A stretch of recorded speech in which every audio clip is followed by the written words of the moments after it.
ಈ ವಿಡಿಯೋದಲ್ಲಿ ನಾನು ನಿಮಗೆ ತಿಳಿಸ್ಕೊಡ್ತೀನಿ ಕೆನರಾ ಬ್ಯಾಂಕ್ ಅಪ್ಲಿಕೇಶನ್ ಮುಖಾಂತರ ಯಾವ ರೀತಿ ಕೆನರಾ ಬ್ಯಾಂಕ್ನ ಸ್ಟೇಟ್ಮೆಂಟ್ನ ಡೌನ್ಲೋಡ್ ಮಾಡೋದು ಅನ್ನೋದ್ರ ಬಗ್ಗೆ. ಆ್ಯಂಡ್ ಅದಕ್ಕಿಂತ ಮುಂಚೆ ನೀವೇನಾದ್ರು ಫಸ್ಟ್ ಟೈಮ್ ಈ ವಿಡಿಯೋ ನೋಡ್ತಿದ್ರೆ ದಯವಿಟ್ಟು ನಮ್ಮ ಯೂಟ್ಯೂಬ್ ಚಾನಲ್ನ ಸಬ್ಸ್ಕ್ರೈಬ್ ಮಾಡಿ.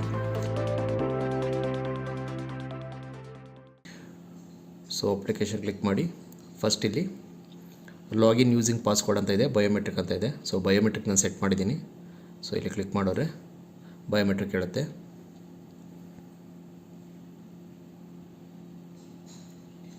ಸೊ ಇದು ಇಂಟರ್ಫೇಸು. ಸೊ ಇಲ್ಲಿ ನಿಮಗೆ ಹೋಮ್ ಪೇಜಲ್ಲಿ ನೋಡಿ ಸೆಂಡ್ ಮನಿ, ಡೈರೆಕ್ಟ್ ಪೇ, ಮೈ ಬೆನಿಫಿಷರಿ, ಇಲ್ಲಿ ಪಕ್ಕದಲ್ಲಿ ಒಂದು ಇ ಪಾಸ್ಬುಕ್ ಅಂತ ಇದೆ ನೋಡಿ ಇದು.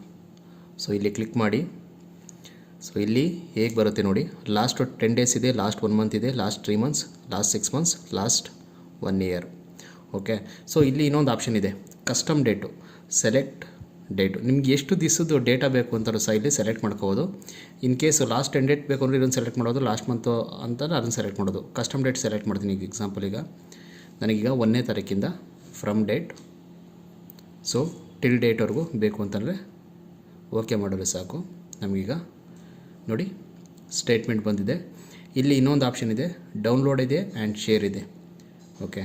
ಸೊ ಇಲ್ಲಿ ಇನ್ನೊಂದು ಆಪ್ಷನ್ ನೀವು ನೋಡ್ಕೊಳ್ಳಿ, get full account details. So in case ಏನಾದ್ರು ನಿಮಗೆ ಫುಲ್ ಅಕೌಂಟ್ ಡೀಟೇಲ್ಸ್ ಏನಾದ್ರು ಬೇಕು ಅಂತಂದರೆ ಅದು ನೀವು ಕ್ಲಿಕ್ ಮಾಡಿ ಡೌನ್ಲೋಡ್ ಮಾಡ್ಕೋಬೋದು. ಇಲ್ಲ ಜಸ್ಟ್ ಸ್ಟೇಟ್ಮೆಂಟೇ ಬೇಕು ಅಂತಂದರೆ ಇಲ್ಲಿ ಡೌನ್ಲೋಡ್ ಅಂತ ಕ್ಲಿಕ್ ಮಾಡಿ. ಸ್ಟೇಟ್ಮೆಂಟು ನೋಡಿ ಡೌನ್ಲೋಡ್ ಆಗಿದೆ.